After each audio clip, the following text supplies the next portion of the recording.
Let's start with the Big 12 championship game.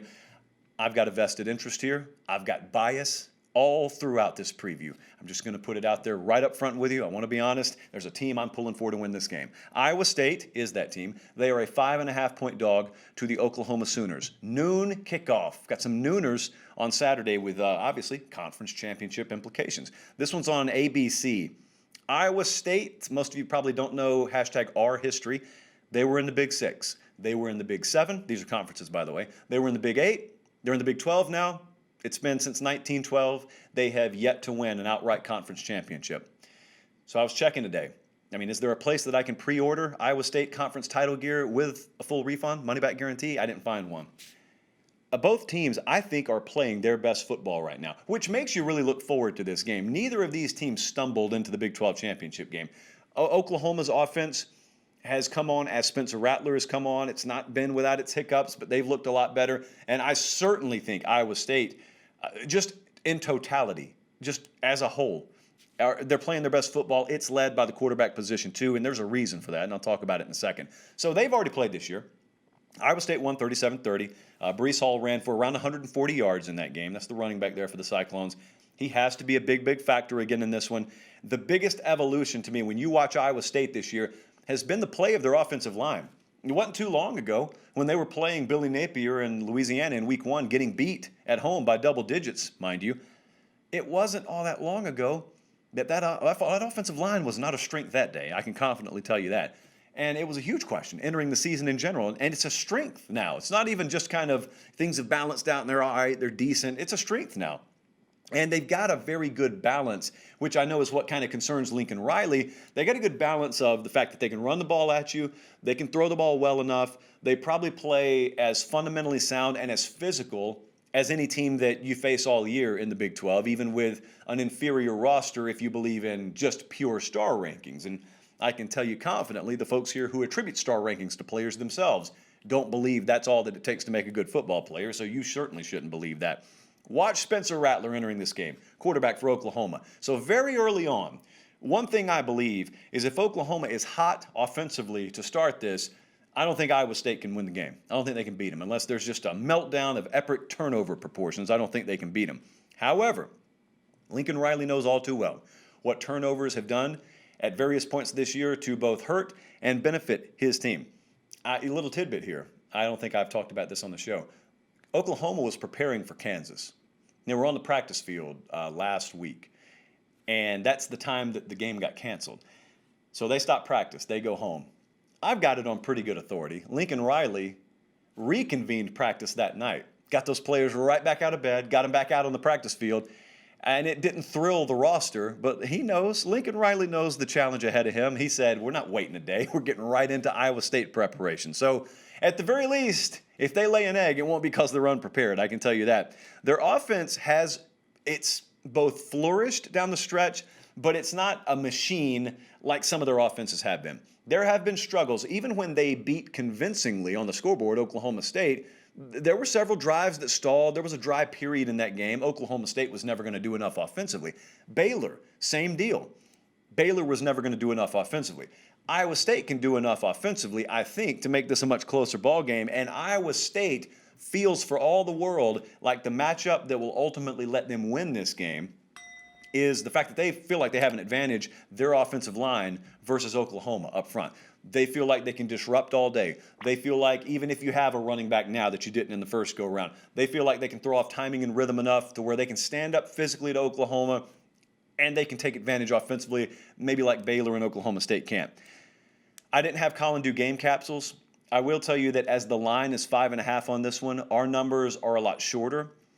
And because of that, and because, as I told you, I have a vested interest here, just a strong bias towards the Cyclones, we're going to take Iowa State to cover, and I'm going to also take Iowa State to win. And as strongly as I've been a proponent of certain teams making the playoff, if we're in a world by 4:30 on Saturday afternoon where Iowa State has won the Big 12 championship and they currently sit number 6 in the playoff rankings, you will never see anyone more obnoxiously and openly stump for a team to make the playoffs than I will for Iowa State. Let's move on. Oregon versus USC.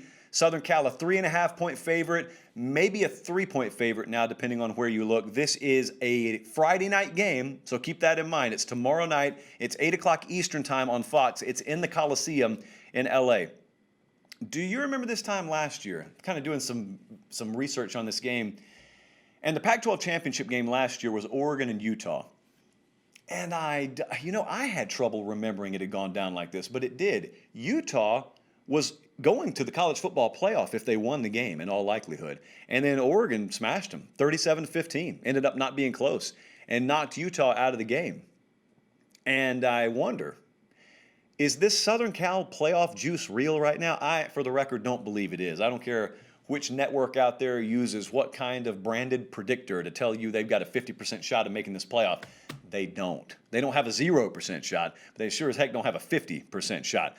So Oregon, how do you make the case for them here? So I'm going to do something in reverse. I'm going to tell you ahead of time, I'm taking Oregon to win the game outright, not just cover. I'm going to take a second underdog in as many games to win the game outright. How am I going to make the case for this? Because they've not been consistent all year, have they? They've been turnover prone all year. Well, therein kind of lies my argument. I'm a believer that good teams, good talented teams, eventually have a complete game in their arsenal. Here's how I'm choosing to look at Oregon this week. I've got a feeling that they will play the best football we've seen them play at the most important moment, which is the conference title game. What makes me believe that is, number one, they strike me as one of those teams in a normal year that would stumble over themselves early in the year, but hey, the parts here are greater than the sum. It's supposed to be different. And eventually you get to week 7, week 8. This happens every year. You get to week 7 or week 8, and all of a sudden a team that you wrote off early starts to hit its stride. Well, that could be happening this year too. The only difference is we don't have a 12-week season. We only have a 5, 6, 7-week season. And so there's going to be some team, and I'm going to count on it being Oregon this week, sorry, I had a hiccup there, that hits its stride, except instead of a midseason stride, it's a conference championship game stride. The second thing, and it's a more tangible reason that gives me hope here, is what our philosophy on turnovers is, especially when we have a team that's been disproportionately negatively impacted by turnovers versus a team that's been disproportionately positively impacted by turnovers. Oregon has lost games or struggled mightily to win them because they've turned the ball over. USC, conversely, has been on the opposite side of that. Those are very random occurrences. Broad strokes purposes, some teams are more disciplined than others, and therefore some teams can control the ball and protect the ball more than others. But in a one-game setting, that's very, very unpredictable. And so when you get some of those, the results that are baked in to make this number, this Southern Cal minus 3.5 number, have been born out of plus and minus turnover differentials, thus the outcomes of games. And what I'm telling you is, just as easily in this game, Oregon could end up being +1 turnovers. If they are, it totally renders every model and every algorithm that was used to generate this line moot. That's what we're counting on. Thirdly, I just think Oregon's a really good team. And I also look at the teams that have given them trouble. For instance, Oregon State. That game I was listening to on the radio, Oregon State had a lot of success running the ball against the Ducks. UCLA almost beat Oregon, had some success running the ball against Oregon. Southern Cal's not going to do it. I don't even care if you are weak against the run. Southern Cal's just not that kind of team.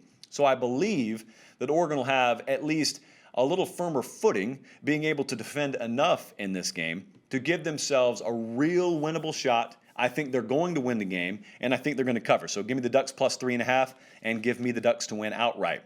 And the Big Ten championship game is Saturday at noon Eastern time on Fox. This is Ohio State minus 20.5 against Northwestern. This is normally in a primetime spot. I don't know what changed this year. Well, I guess everything changed this year. That's how. This is normally an 8 o'clock Eastern time kickoff. Why is that important here? It's not because it's a premier matchup. I mean, there's a 3-touchdown favorite nearly. But it's important to note, you will know before the ACC title game starts, you will know what the Ohio State Buckeyes did. You'll know if they lost, and that in and of itself will be a huge story. You'll know if they won close. There are some out there who believe Ohio State needs to win and win impressively Saturday just to make sure they're in. I don't know that I believe that, but there are some out there who believe that. Either way, you will know, for better or for worse, what the outcome is there. Tennessee and Texas A&M will be playing simultaneous to this. So you'll also know if Texas A&M is giving themselves a shot or not by the time the ACC title game kicks off. So I tried to make a path for Northwestern in this game. Anytime there's a big underdog, as I've told you before, I try and make the breakdown what I think the path to an upset would be. I really didn't find one. And I got all the confidence and respect in the world in Pat Fitzgerald. I just don't think they have a good enough team. And they certainly can't afford to fall behind. They don't score enough. They just have trouble scoring. And here's what I did. I tried to go the emergency disaster scenario. Let's say they're able to hold Ohio State to 24 points. I strongly doubt they will be able to. But even in that best case scenario, I couldn't find 25 points for Northwestern. Unless there's a meltdown, again, of turnover proportions, and there's no skill in predicting that, I just don't think it's there. I've heard the reports, just like you guys may have, or rumors, I guess we should call them, like you guys have today, about potential COVID issues for Ohio State. Maybe Chris Olave, maybe not. Listen, if he doesn't play, let's just assume he's not playing. This prediction remains the same. I'm going to take Ohio State to win. I don't have a strong feel on the line. Our numbers think it's right in line with what we believe the outcome will be, but I'll take Ohio State minus 20.5. As an odds maker is begging me to think I'm getting good value by not having to lay 3 full touchdowns. I'll go into that. Not actually putting money on it. Ohio State wins. Ohio State minus 20.5.